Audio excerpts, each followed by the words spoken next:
بسم الله الرحمن الرحيم.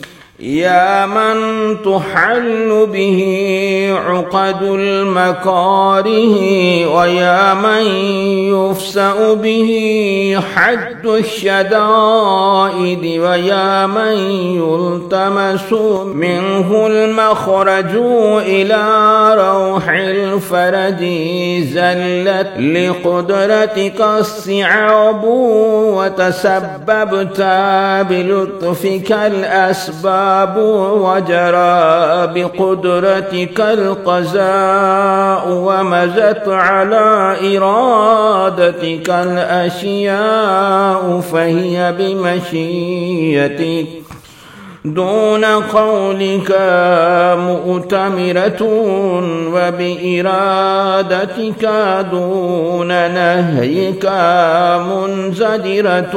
أنت المدعو للمهمات،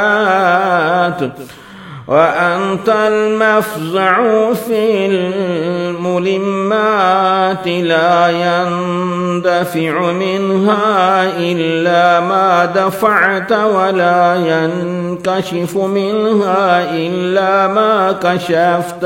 وقد نزل بي يا ربي ما قد تقادني ثقله، وألم بي ما قد بهزني حمله، وبقدرتك أوردته علي، وبسلطانك وجهته إلي. فلا مسدر لما أوردت، ولا سارف لما وجهت، ولا فاتح لما أغلقت، ولا مغلق لما فتحت، ولا ميسر لما عسرت، ولا ناصر لمن خذلت.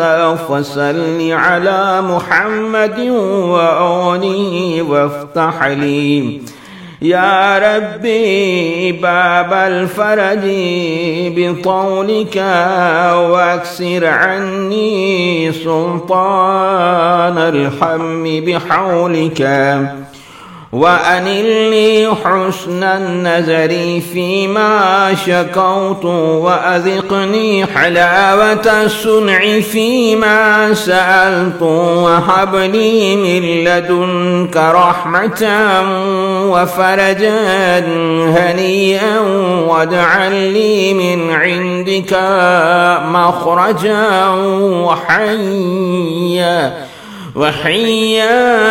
ولا تشغلني بالاهتمام عن تعاهد فروزك واستعمال سنتك.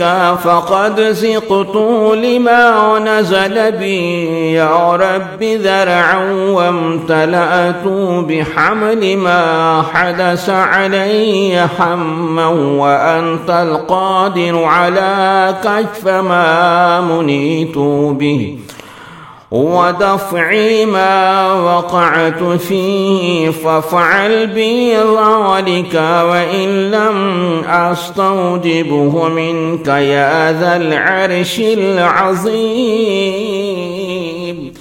اللهم صل على محمد وآل محمد.